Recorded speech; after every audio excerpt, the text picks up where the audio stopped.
Hello everyone, welcome to the my YouTube channel इम्तिहान बाद। आज हम पढ़ने जा रहे हैं क्लास 6 एनसीईआरटी चैप्टर 6, जिसका नाम है नए प्रश्न और नए विचार।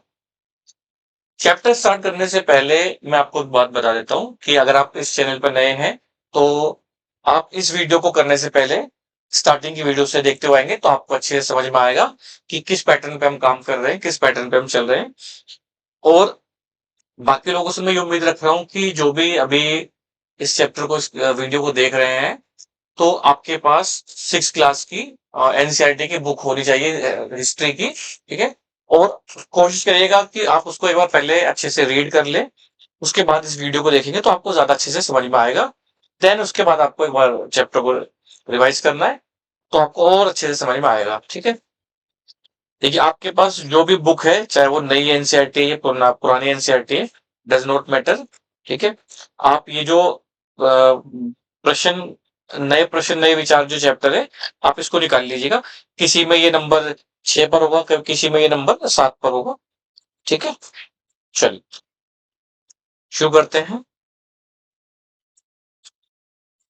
अनघा निकली शेर पर।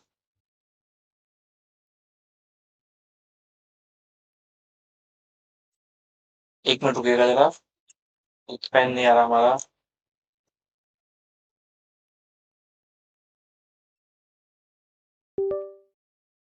हम्म। अनघा निकली शेर पर।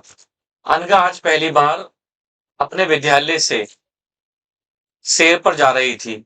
इसके लिए उसने देर रात पुणे यानी कि महाराष्ट्र से वाराणसी उत्तर प्रदेश की ट्रेन पकड़ी। स्टेशन पर अनघा को छोड़ने आई उसकी मां ने अध्यापिका से कहा। किसने कहा? अनघा की मां ने अध्यापिका से क्या कहा जब उसको छोड़ने आते स्टेशन पर? कि बच्चों को बुद्ध के बारे में बताने के साथ साथ, बुद्ध के बारे में बताने के साथ साथ उन्हें सारनाथ दिखाने भी ले जाइएगा। ठीक है। चलिए, बुद्ध की कहानी। मैं ये स्टार्ट करने से पहले बताता हूँ, जो ये बौद्ध धर्म से रिलेटेड जो कहानी है या बौद्ध धर्म से रिलेटेड जो भी हम टॉपिक पढ़ेंगे, ये बहुत ज्यादा इंपॉर्टेंट है आपका एस आईएएस के लिए, जो अपना यूपीएससी का होता है उसके लिए, और स्टेट पुलिस के लिए। इन दोनों ही एग्जामों में एक ना एक क्वेश्चन हर साल जरूर आता है, चाहे वो बौद्ध धर्म से रिलेटेड हो या फिर जैन धर्म से रिलेटेड हो। तो ये बहुत मोस्ट इंपॉर्टेंट होने वाला है। और बाकी जो एग्जाम होते हैं एसएससी, इनमें भी ये रहता है, इससे संबंधित क्वेश्चन रहते हैं। चलिए,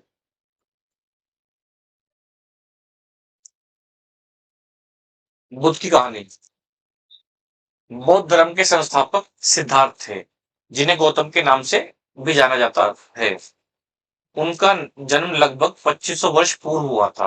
हाँ, बौद्ध धर्म के संस्थापक कौन है? सिद्धार्थ है। उनका नाम, उनको गौतम के नाम से भी जाना जाता है। लेकिन जो भी है ना, ये मैंने हाईलाइट किया हुआ है ना येलो रंग से, इसको आप ना नोट करिएगा, रखिएगा ना। ये सारा बहुत इंपॉर्टेंट रहने वाला है।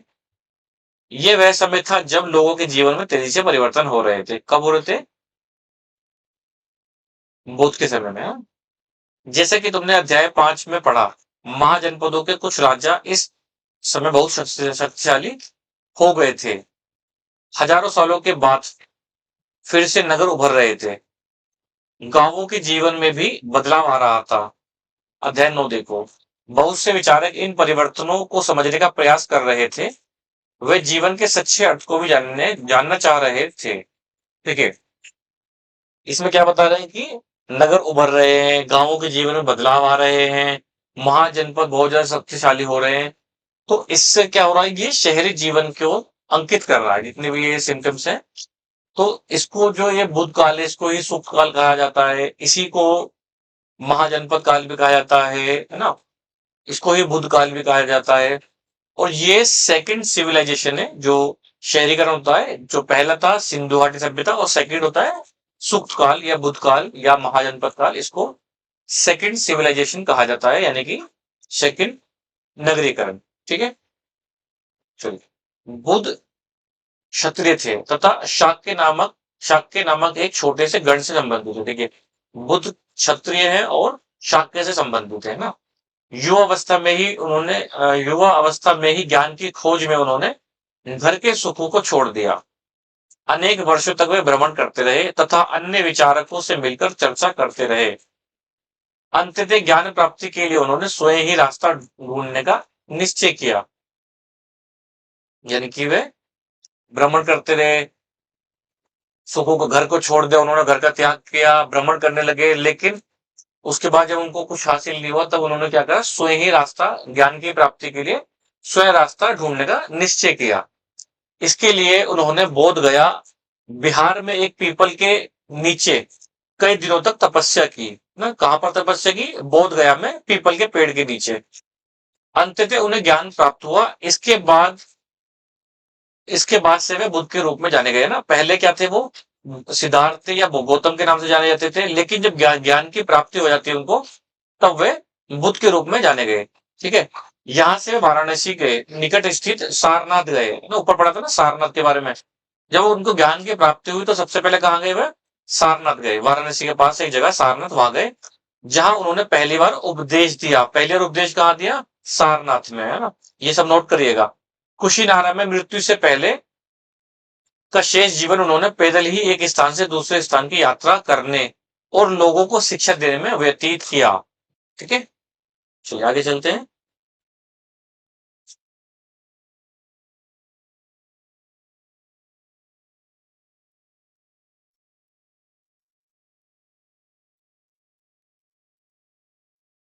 चलिए, बुद्ध ने शिक्षा दी कि यह जीवन कष्टों और दुखों से भरा हुआ है, और ऐसा हमारी इच्छा और लालसाओं, जो हमेशा पूरी नहीं हो सकती, के कारण होता है। यानी कि बुद्ध ने क्या शिक्षा दी है कि जो ये जीवन है, ये कष्टों और दुखों से भरा हुआ है, और ये क्यों हो रहा है? क्योंकि हमारी इच्छा और लालसाओं के कारण ये हो रहा है, और जो कभी पूरी नहीं हो सकती है।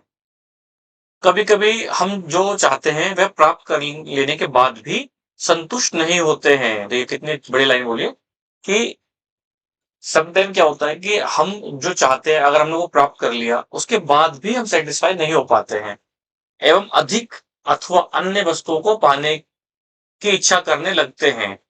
बुद्ध ने इस लिप्सा को तृष्णा कहा है।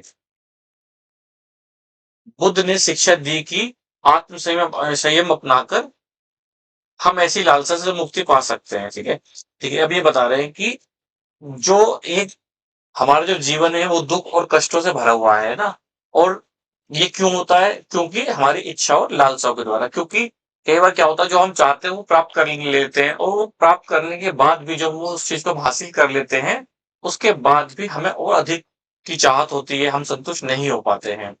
और इसको बुद्ध, और ऐसी जो वस्तुओं को पाने की इच्छा करने लगते हैं, और इसी लिप्सा को क्या कहा गया है? बुद्ध ने तृष्णा कहा है ना। ऐसे जो लिप्सा है या लालसा है, इसको बुद्ध ने तृष्णा कहा है। बुद्ध ने शिक्षा दी कि इसको, जो हम इससे मुक्ति पा सकते हैं, वो कैसे पा सकते हैं? आत्म संयम अपनाकर, है ना। देखिए लाइन में देखिए कि बुद्ध ने शिक्षा दी कि आत्म संयम अपनाकर हम ऐसी लालसा से मुक्ति पा सकते हैं। उन्होंने लोगों को दयालु होने तथा मनुष्यों के साथ साथ जानवरों के जीवन का भी आदर करने की शिक्षा दी। वे मानते थे कि हमारे कामों के परिणाम, चाहे वे अच्छे हो या बुरे हो, हमारे वर्तमान जीवन के साथ साथ बाद के जीवन को भी प्रभावित करते हैं। ये बुद्ध ये बोल रहे हैं कि जो भी हम अच्छे काम करते हैं, बुरे काम करते हैं, तो जो हमारे वर्तमान जीवन है, इसको तो प्रभावित करता ही है, और उसके बाद के जो जीवन है उसको भी प्रभावित करते हैं।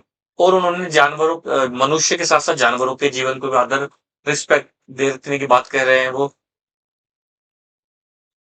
बुद्ध ने अपनी शिक्षा, देखिए बुद्ध ने अपनी शिक्षा सामान्य लोगों की प्राकृत भाषा में दी, इससे सामान्य लोग भी उनके संदेश को समझ सके। देखिए, अगर आप किसी को कोई भी उपदेश ज्ञान दे रहे हैं, तो अगर आप उसकी भाषा में देंगे तो वो ज्यादा बेहतर से समझ सकता है। आज भी ये होता है, अगर जैसे मान लो हिंदी हमारी मातृभाषा है, या हिंदी हमारी राष्ट्रभाषा है, मातृभाषा भी है, तो जब कोई हमसे हिंदी बात करता है, या फिर मान लो कोई तमिलियन है, अगर उसकी मातृभाषा तमिलियन, मातृभाषा का मतलब जो हमारी मदर टंग होती है, हमारी मम्मी हमें सिखाती है ना। तो जब हम किसी की जो लोकल भाषा होती है, यानी कोई तमिल है तो उसको तमिल भाषा में, कोई तेलुगु है, मलयालम में, कन्नड़, जैसे करीब 22 भाषाएं आधिकारिक तौर पर इंडिया के अंदर बोली जाती है। उसके अलावा भी कुछ क्षेत्रीय भाषा भी है। जब हम लोकल भाषा में उसको समझाते हैं किसी व्यक्ति को, तो वो ज्यादा अच्छे से समझ सकता है आज भी। इसी तरह से बुद्ध ने भी जो शिक्षा दी थी, वो सामान्य लोगों को प्राकृत भाषा में दी थी ताकि वो उनके जो संदेश थे उनको अच्छी तरह से समझ सके। बुद्ध ने कहा कि लोग किसी शिक्षा को केवल इसलिए नहीं स्वीकार करें कि ये उनका उपदेश है, बल्कि वे अपने विवेक से मापे। ठीक है। अभी बता दें कि बुद्ध ने जो भी शिक्षा दी वो इसलिए नहीं दी कि भाई बुद्ध शिक्षा दे रहे हैं इसलिए उसको अपनाएं, नहीं। उसको अपने विवेक से, है ना, उसको आकलन करें, उसके बाद उसको अपनाएं, माने। चलो देखिए, अब ये कहानी है इसमें, तीसरा गौतमी की कहानी। ठीक है। चलिए, ये बुद्ध के विषय में एक प्रसिद्ध कहानी है। एक समय की बात है, किस्सा गौतमी नामक की एक स्त्री का पुत्र मर गया, है ना। इस बात से वे इतनी दुखी हुई कि वे अपने बच्चे को गोद में लेकर नगर की सड़कों पर घूम घूम कर लोगों से प्रार्थना करने लगी कि कोई उसके पुत्र को जीवित कर दे। एक भला व्यक्ति उसे बुद्ध के पास ले गया, यानी कि ये बुद्ध के से संबंधित कहानी थी, किस्सा गौतमी कहानी, एक रियल कहानी है। तो इसमें क्या होता है कि एक जो स्त्री होती है उसका पुरुष मर जाता है, तो वो अपने बच्चे को सड़क पर लेकर जगह जगह घूमती रहती है। तो उसको एक भला व्यक्ति मिलता है, तो उसके बुद्ध के पास ले जाता है। ठीक है, आगे क्या होता है, बुद्ध क्या कहते हैं। बुद्ध ने कहा बुद्ध ने कहा मुझे एक मिट्टी सरसों के बीज लाकर दो, मैं तुम्हारे पुत्र को जीवित कर दूंगा। वो महिला थी जो किस्सा गौतमी थी, बहुत प्रसन्न हुई, खुश हुई कि वाह, मेरा बेटा तो अब जीवित हो जाएगा, बुद्ध ने कहा है। पर जैसे ही वह बीज लाने के लिए जाने लगी, तभी बुद्ध ने उसे रोका और कहा, ये बीज एक ऐसे घर से मांग कर लाओ जहां किसी की मृत्यु ना हुई हो। यानी कि जब वो खुश होकर जाने लगी तो बुद्ध ने उनको रोका और कहा कि एक कंडीशन रखी उनके आगे कि ये जो सरसों के बीज आप लेके आएंगे वो ऐसी घर से लेके आना जहां पे किसी की मृत्यु ना हुई हो, है ना, यहाँ किसी की डेथ ना हुई हो। किसा गौतमी एक दरवाजे से दूसरे दरवाजे गई, लेकिन जहां भी गई उसने पाया कि घर में किसी न किसी के हर घर में किसी न किसी के पिता, माता, बहन, भाई, बच्चे, चाचा, चाची, दादा, दादी की मृत्यु हुई थी ना। बुद्ध दुखी माँ को क्या शिक्षा देने का प्रयास कर रहे थे। देखिए, अब इससे अंदाजा लगाइए कि बुद्ध ने उनको क्या इनडायरेक्टली क्या समझाया कि हर किसी को मरना है, सभी की मौत आनी है ना। जितनी भी जानदार चीजें, सभी को एक बार मौत का स्वाद चखना है। चलिए नेक्स्ट चलते हैं, उपनिषद। देखिए ये भी बड़ा इंपॉर्टेंट पॉइंट है कि ये जो चैप्टर होने वाला है ना, बहुत इंपॉर्टेंट होने वाला है। और यूपीएससी स्टेट पीसी से आराम से 2 से 3 क्वेश्चन इसी चैप्टर से निकलेंगे, बिल्कुल वर्ड टू वर्ड मैं आपको दिखाऊंगा। हो सकता है 3, हो सकता है 4 क्वेश्चन इसी से निकल जाए, कि देखिए बौद्ध धर्म से रिलेटेड क्वेश्चन आता ही आता है, उपनिषद से रिलेटेड आता है। देखिए ये जो कॉलम में षड दर्शन दे रखा है, देखिए इससे रिलेटेड भी क्वेश्चन कई बार आते हैं। देखिए बुद्ध, जो बौद्ध धर्म है, जैन धर्म है, उपनिषद, इनसे क्वेश्चन बनते ही बनते हैं। चलिए उपनिषद के बारे में पढ़ते हैं। उपनिषद बुद्ध, जिस समय बुद्ध उपदेश दे रहे थे, उसी समय या उससे भी थोड़ा पहले दूसरे अन्य चिंतक भी कठिन प्रश्नों का उत्तर ढूंढने का प्रयास कर रहे थे। उनमें से कुछ मृत्यु के बाद के जीवन के बारे में जानना चाहते थे, जबकि अन्य युगों की उपयोगिता के बारे में जानने को उत्सुक थे। इनमें से अधिकांश चिंतकों का यह मानना था कि इस विषय में कुछ एक तो ऐसा है जो कि एक स्थायी है और जो मृत्यु के बाद भी बचा रहता है। उन्होंने इसका वर्णन आत्मा तथा ब्रह्म अथवा सार्वभौम आत्मा के रूप में किया है। वे मानते थे कि अंततः आत्मा तथा ब्रह्म एक ही है। ऐसे कई विचारों का संकलन उपनिषदों में हुआ। उपनिषद वैदिक ग्रंथों का हिस्सा थे। देखिए इसमें ये इंपॉर्टेंट है, उपनिषद जो है वो वैदिक ग्रंथों का हिस्सा थे। उपनिषद का शाब्दिक अर्थ क्या है, गुरु का समीप बैठना। बिल्कुल देखिए ये बिल्कुल ऐसे एज इट इज लाइन आप नोट करके रखिएगा। जो उपनिषद का जो मतलब है वो है गुरु के समीप बैठना। इन ग्रंथों में अध्यापकों और विद्यार्थियों के बीच बातचीत का संकलन किया गया है। प्राय ये विचार सामान्य वार्तालाप के रूप में प्रस्तुत किए गए हैं।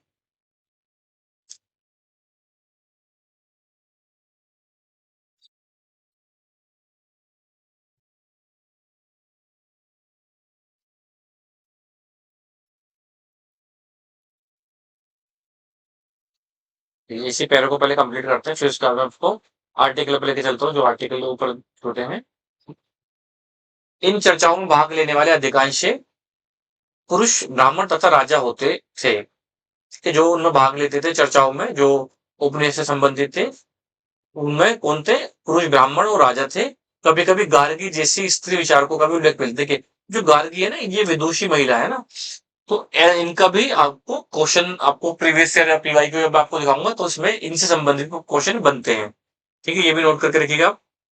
गार्गी जैसी स्त्री विचारकों का भी उल्लेख मिलता है। विद्यता के लिए प्रसिद्ध गार्गी राज दरबारों में होने वाले, देखिए विदुषी, जो विद्यता के लिए प्रसिद्ध है, गार्गी, गार्गी किस लिए प्रसिद्ध है? विद्यता के लिए ना। में होने वाले वाद विवादों में भाग लिया करती थी। निर्धन व्यक्ति इस तरह के वाद विवादों में बहुत कम ही हिस्सा लेते थे, देखिए गरीब इसमें हिस्सा नहीं ले रहे हैं। इस तरह का एक प्रसिद्ध अपवाद सत्यकाम जावाल का है। सत्यकाम जावाल नाम, सत्यकाम जावाल का नाम उसकी दासी माँ के नाम पर पड़ा था। सत्यकाम के मन में सत्य जानने की तीव्र जिज्ञासा उत्पन्न हुई। गौतम नामक एक ब्राह्मण ने उन्हें अपने विद्यार्थी के रूप में स्वीकार किया तथा वे अपने समय के सर्वाधिक प्रसिद्ध विचारकों में से एक बन गए। उपनिषदों में, उपनिषदों के कई विचारों का विकास बाद में प्रसिद्ध विचारक शंकराचार्य के द्वारा किया गया, जिनके बारे में तुम कक्षा 7 में पढ़ोगे। देखिए शंकराचार्य के बारे में हम आगे पढ़ेंगे, ये भी बहुत मोस्ट इंपॉर्टेंट रहने वाला है। चलो, इससे पहले ये जो हमारा आर्टिकल छूटा है, ये बड़ा इंपॉर्टेंट है, इसको एक बार देख लेते हैं। ये भारतीय दर्शन की 6 पद्धतियां ना, षट दर्शन, जो भारतीय दर्शन की पद्धतियां 6 षट दर्शन, उसके बारे में पढ़ते हैं। सदियों से भारत द्वारा सत्य की बौद्धिक खोज का प्रतिनिधित्व दर्शन की 6 शाखाओं ने किया है। तो सत्य की बौद्धिक खोज का प्रतिनिधित्व है वो 6 शाखाओं ने किया। 6 शाखा कौन कौन सी है? वैशेषिक, न्याय, सांख्य, योग, पूर्व मीमांसा और वेदांत या उत्तर मीमांसा। ठीक है, ये 6 शाखाएं हैं षट दर्शन की, जिनको षट दर्शन भी कहते हैं। दर्शन की इन 6 पद्धतियों की स्थापना क्रम से किस किसने की है? ऋषि करात ने की है। ऋषि करात ने क्या करे? वैशेषिक की है ना। गौतम ने न्याय की है। सांख्य कपिल ने की है। पतंजलि योग ने की है। और जेमिनी ने क्या किया है? पूर्व मीमांसा। और व्यास ने वेदांत या उत्तर मीमांसा ने, ये सब क्रम से एक दूसरे से संबंधित है, ऊपर शाखाएं और ये नीचे इन लोगों ने इनकी स्थापना की है, जो आज भी देश में बौद्धिक चर्चाओं को दिशा देते हैं। जर्मन मूल के ब्रिटिश भारतविद फ्रेडरिक मैक्सम्यूलर के अनुसार दर्शन की इन 6 शाखाओं का विकास कई पीढ़ियों के दौरान व्यक्तिगत विचारों को के योगदान से हुआ। यद्यपि ये एक दूसरे से भिन्न दिखते हैं, तथापि सत्य की इनकी समझ में आधारभूत तालमेल दिखता है।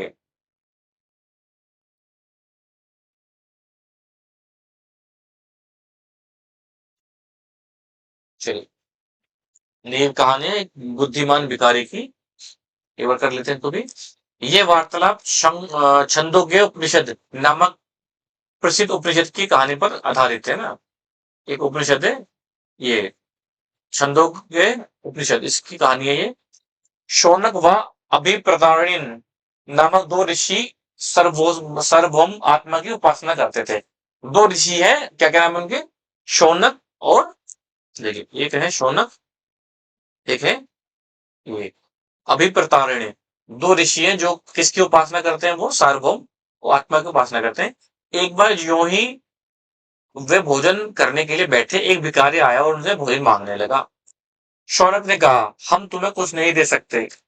भिखारी ने पूछा, विद्वजन आप किसकी उपासना करते हैं? अभिप्रतारिणी ने उत्तर दिया, सार्वभौम आत्मा की उपासना करते हैं। ओ, इसका मतलब आप ये जानते हैं कि ये सार्वभौम आत्मा संपूर्ण विश्व में विद्यमान है। ऋषि ने कहा, हाँ हाँ, हम ये जानते हैं। भिखारी ने फिर पूछा, अगर ये सार्वभौम आत्मा अगर यह सार्वभौम आत्मा संपूर्ण विश्व में विद्यमान है, तो ये मेरे अंदर भी है, विद्यमान है। मैं कौन हूं? मैं इस विश्व का एक भाग ही तो हूं।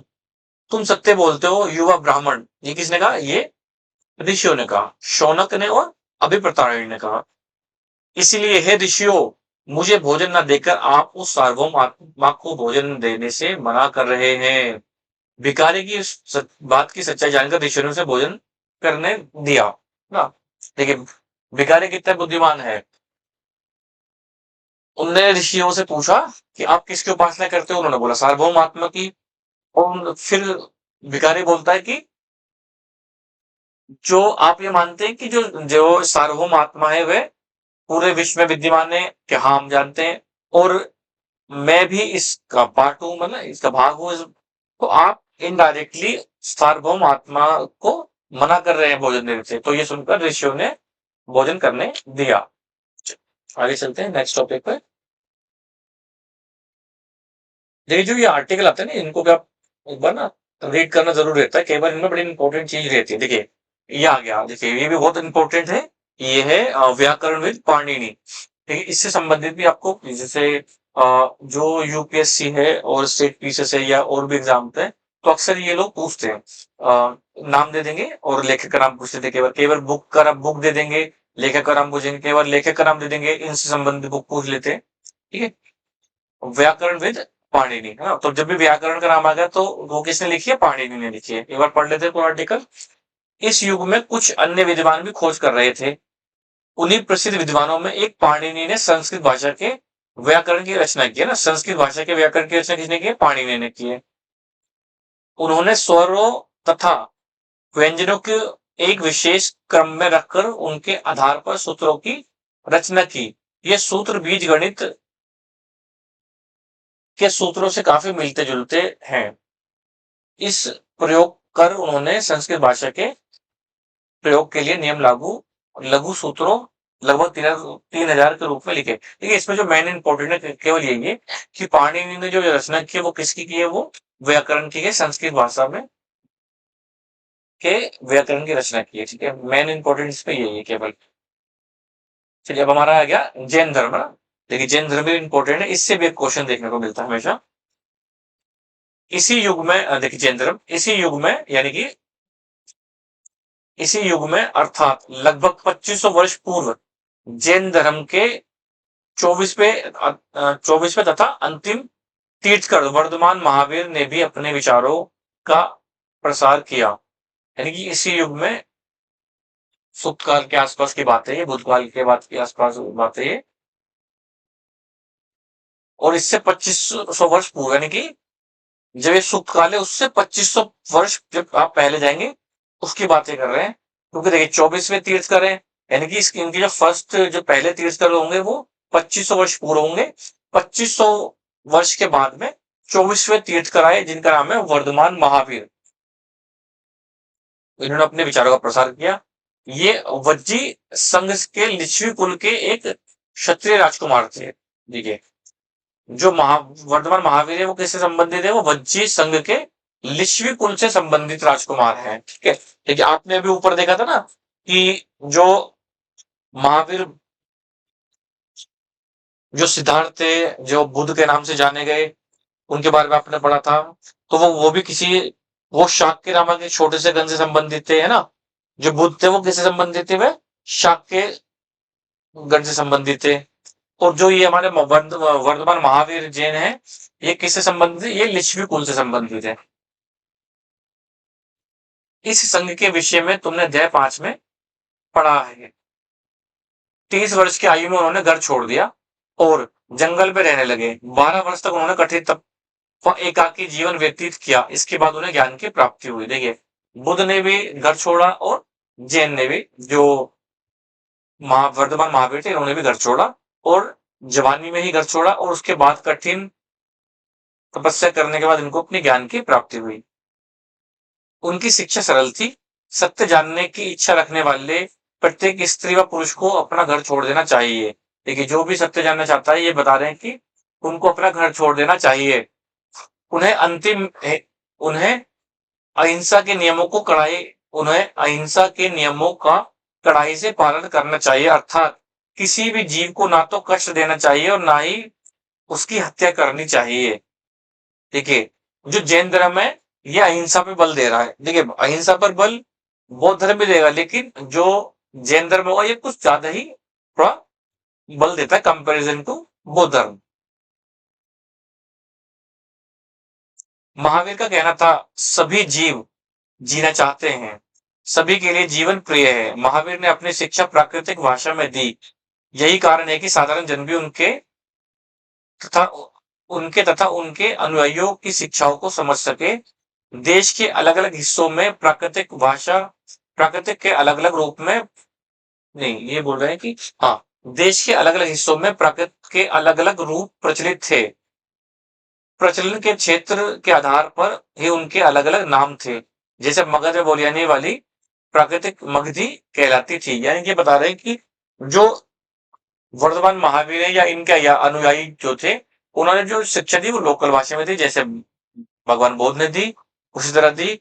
और ये बता रहे हैं कि जो प्राकृतिक भाषा थी उसके भी जो रूप थे अलग अलग शहरों में अलग अलग थे। जैसे मैंने आपको बताया था कि भाई कोई तमिल है तो वहां की लोकल तमिल होगी, कोई मलयालम है, कोई कन्नड़ है, कोई असमी है, कोई सिंधी, पंजाबी, है ना। जितनी भी लोकल भाषा थी उन्होंने उसी में उन्होंने उपदेश दिए, उनको समझाने का प्रयास किया। अब जैसे इसमें एक एग्जाम्पल भी दे रखा है कि मगध में कौन सी भाषा बोली जा रही है, मगधी के बोली जाती है ना। आगे चलते हैं। जैन नाम से जाने गए महावीर के अनुयायियों को भोजन के लिए भिक्षा मांगकर सादा जीवन बिताना होता था। जो महावीर जिनको महावीर को किस नाम से जाना जा रहा है, जैन नाम से जाना जा रहा है ना। महावीर को जो जाना जाता है वो आगे चल के जैन नाम से जाना जाता है। जो इनके अनुयायी थे उनको भिक्षा मांगकर सादा जीवन जीना होता था। उन्हें पूरी तरह से ईमानदार रहना होना पड़ता था। चोरी ना करने की उनकी उन्हें सख्त हिदायत थी।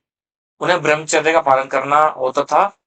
पुरुषों को वस्त्र सहित सब कुछ त्याग देना पड़ता था। देखिए, ये सारी कंडीशन किससे, जैन धर्म से संबंधित है। अब क्या क्या है कि उनको भिक्षा मांगकर सादा जीवन जीना है ना, पूरी तरह से ईमानदार होना है, उनको चोरी नहीं करनी है, ब्रह्मचर्य का पालन करना है। और जो पुरुष थे उनको वस्त्रों सहित अपने कपड़े समेत, है ना, कपड़े भी त्यागने पड़ते थे। आपने कई बार देखा भी होगा।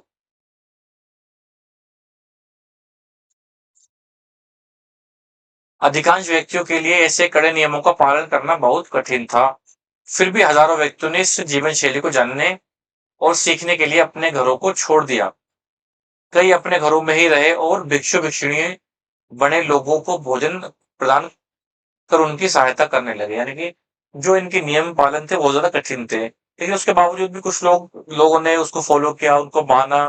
अच्छा, कुछ लोगों ने क्या किया, वो इनको मानते थे बट वो चीज फॉलो नहीं कर पाते थे, तो उन्होंने क्या करा, जो भिक्षु भिक्षुणी लोग बनते थे उनको खाना देते थे और उनकी इस प्रकार सहायता करते थे जैसे भी उन पर बन पाता था।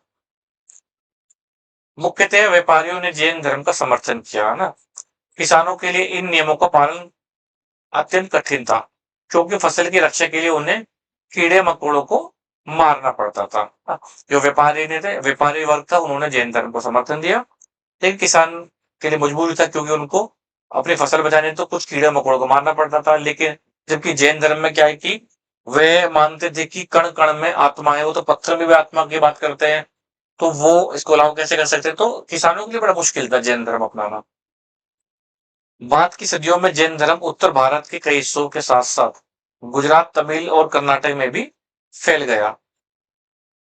महावीर तथा उनके अनुयायियों की शिक्षाएं कई शताब्दी तक मौखिक रूप में ही रही। वर्तमान में मतलब जैन धर्म की शिक्षाएं लगभग 1500 वर्ष पूर्व गुजरात के में वल्लभी नामक स्थान पर लिखी गई थी। यानी कि जो महावीर जैन थे उनकी जो शिक्षाएं थी वो काफी लंबे समय तक तो मौखिक रूप में, मौखिक मतलब केवल माउथ टू माउथ, यानी मुंह से ही बोले जाते थे ना, प्रवचन दिए जाते थे, बोले जाते थे। और जो इनकी लिखने की जो परंपरा है वो 1500 लगभग 1500 वर्ष पहले गुजरात में वल्लभी के पास एक वल्लभी नामक एक स्थान पर लिखी गई है ना। चलिए, नेक्स्ट टॉपिक आता है हमारा संघ। अब हम संघ के बारे में पढ़ेंगे। आज भी आप संघ शब्द के बारे में आप देखते हैं, पढ़ते हैं, पॉलिटी से रिलेटेड है शब्द। संघ। महावीर तथा बुद्ध दोनों का ही मानना था कि घर का त्याग करने पर ही सच्चे ज्ञान की प्राप्ति हो सकती है, दोनों मान रहे हैं।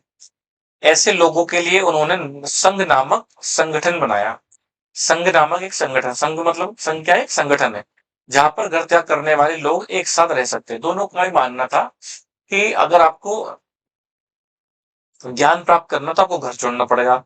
और ऐसे लोग जो घर छोड़ के घर त्याग करके आते थे, तो जहां वे रहते थे उनके लिए उन्होंने संघ नामक एक संगठन तैयार कर दिया, जहां पर वो रह सकते थे। संघ में रहने वाले भिक्षुओं के लिए बनाए गए नियम विनय पिटक नामक ग्रंथ में मिलते हैं, है ना। विनय पिटक किससे संबंधित है? बौद्ध धर्म से। ये भी आप नोट करके रखिएगा। जो संघ में रहने वाले बौद्ध भिक्षु थे, उनके लिए जो नियम बनाए थे वो किसमें है? विनय पिटक में थे, है ना। विनय पिटक से हमें पता चलता है कि संघ में पुरुष और स्त्रियों की रहने की अलग अलग व्यवस्था थी, यानी कि जो संघ है उसके अंदर, विनय पिटक से पता चलता है जो संघ है उसके अंदर स्त्री पुरुष दोनों ही रहते थे और दोनों के लिए अलग अलग व्यवस्थाएं थी रहने के लिए। सभी व्यक्ति संघ में प्रवेश ले सकते थे।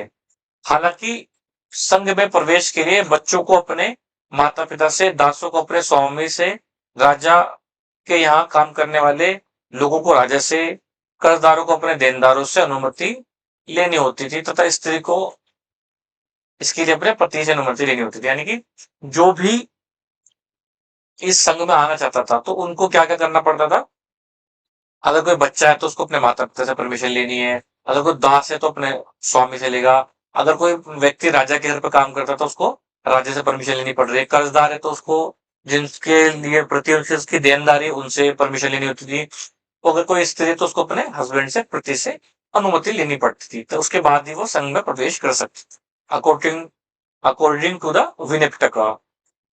संघ में प्रवेश लेने वाले पुरुष स्त्री बहुत सादा जीवन जीते थे। वे अपना अधिकांश समय ध्यान करने में बिताते थे और दिन के एक निश्चित समय में वे शहरों तथा गांवों में जाकर भिक्षा मांगते थे। यही कारण है कि उन्हें भिक्षु भिक्षिणी, साधु भिखारी के लिए प्राकृतिक शब्द कहा गया। वे आम लोगों को शिक्षा देने के साथ देते थे और साथ ही एक दूसरे की सहायता भी करते थे।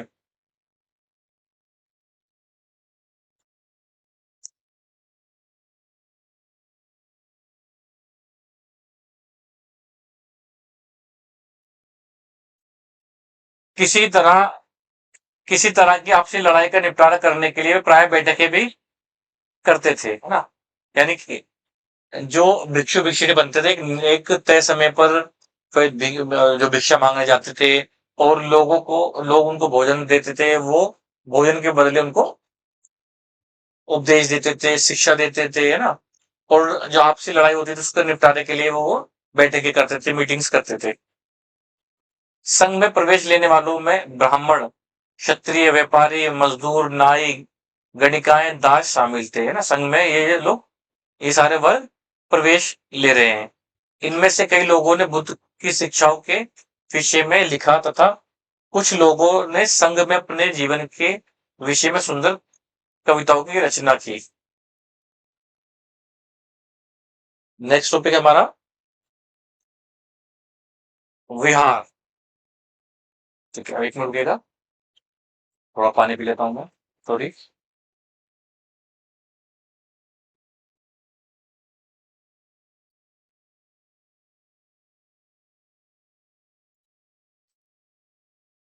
चलिए, देखिए विहार, आपने ना विहार शब्द कई बार सुना होगा, जैसे मयूर विहार, निर्माण विहार, है ना, प्रीत विहार, विवेक विहार। तो विहार का मतलब क्या होता है, कभी गौर किया आपने?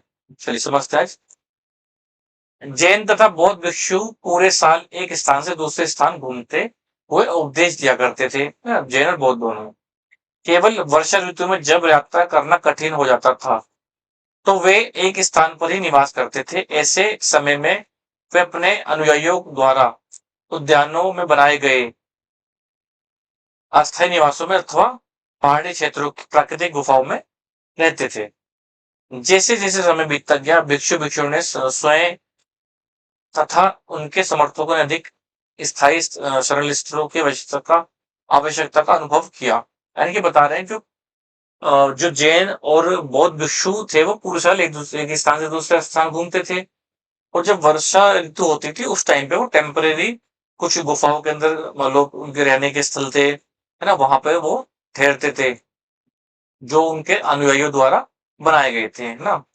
लेकिन जैसे समय बीतता गया उसके बाद उन्होंने एक ऐसी जरूरत, मतलब उनको ऐसी जरूरत हुई कि उन्होंने एक परमानेंट शरण स्थल बनाए और उन्हीं को आगे चल के विहार कहा गया। देखिए बता रहे हैं कि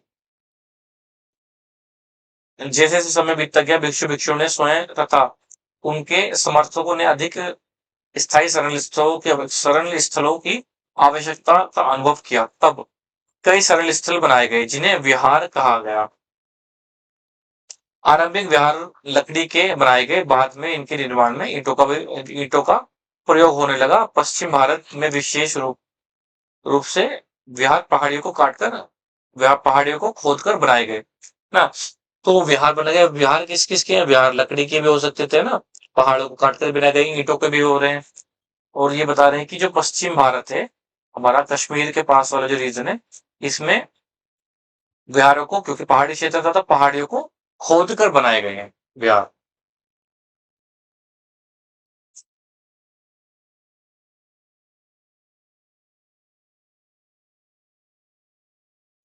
प्राय किसी धनी व्यापारी राजा अथवा भूस्वामी द्वारा दान में दी गई भूमि पर विहार का निर्माण होता था। स्थानीय व्यक्ति भिक्षु भिक्षुणियों के लिए भोजन, वस्त्र तथा दवाइयां लेकर आते थे, है ना, जिसके बदले वे भिक्षु और भिक्षुणी लोगों को शिक्षा देते थे। वो भोजन ला रहे हैं उनके लिए, है ना, वस्त्र ला रहे हैं, दवाइयां लेकर आ रहे हैं, और वे बदले में उनको शिक्षा दे रहे हैं।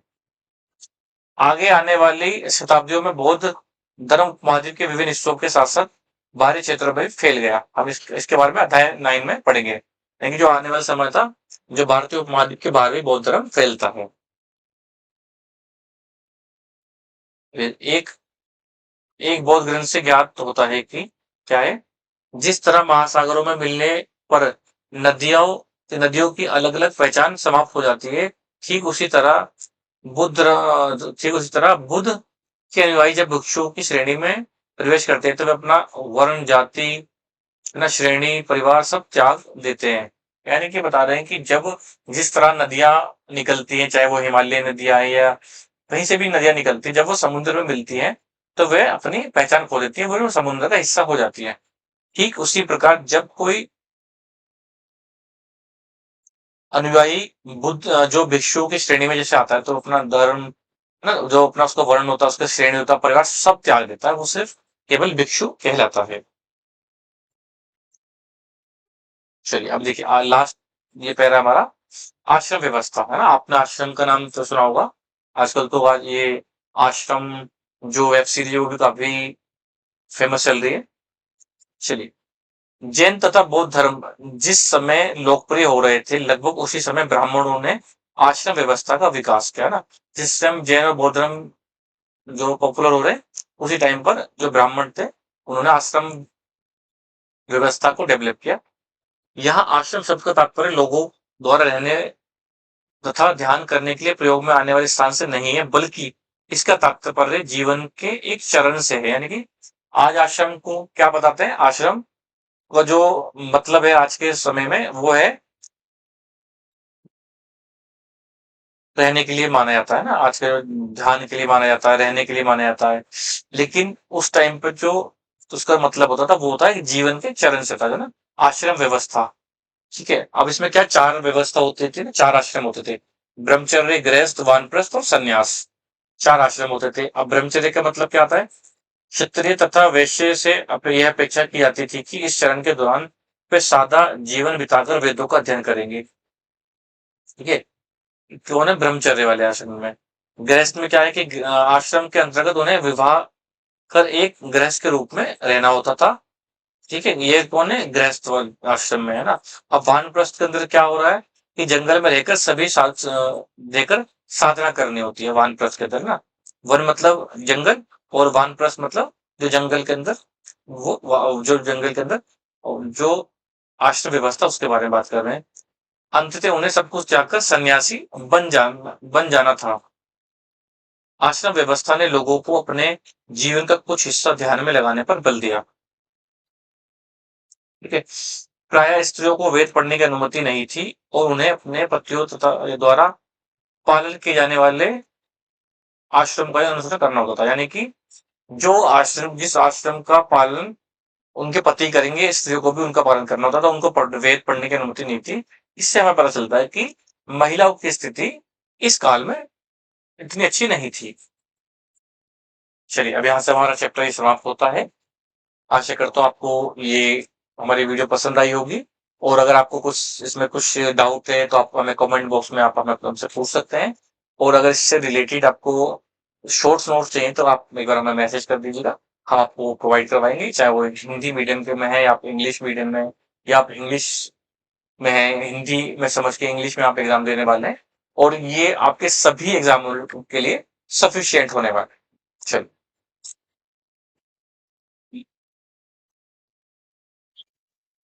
मिलते हैं नेक्स्ट वीडियो में। तब तक के लिए टेक केयर, बाय बाय।